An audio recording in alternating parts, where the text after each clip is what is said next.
Ready. All right, so that's it. We finished the stairs. We screwed all the deck boards on, got the handrail mounted, and let's see what time it is. We got here around 9, I believe, and it's 1 o'clock.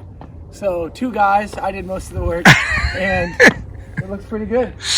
All right, let's go. We're gonna talk to the homeowner, see Yeah, if she's sure, happy. sure. All right, sounds great. I'll just take a little walk down the stairs here. There you go. Look at that. Nice handrail here, holding on tight. Don't want to trip while I'm holding the camera. Get you guys a nice view from the bottom. So we've got 2 landings, one at the top, one at the bottom. And then we've got the, yep, that's all aluminum. The only thing touching the ground is aluminum. That frame's gonna last forever. And those deck boards could easily go 30 years. Again, they're not touching the ground. Very easy to replace. Oh my gosh, it beats the heck out of sliding around on the ground.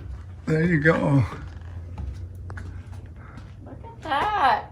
I can carry my package. So normally if I know there's nothing breakable, I just throw them. Oh my gosh. Wow. Because I've gone head over foot like twice.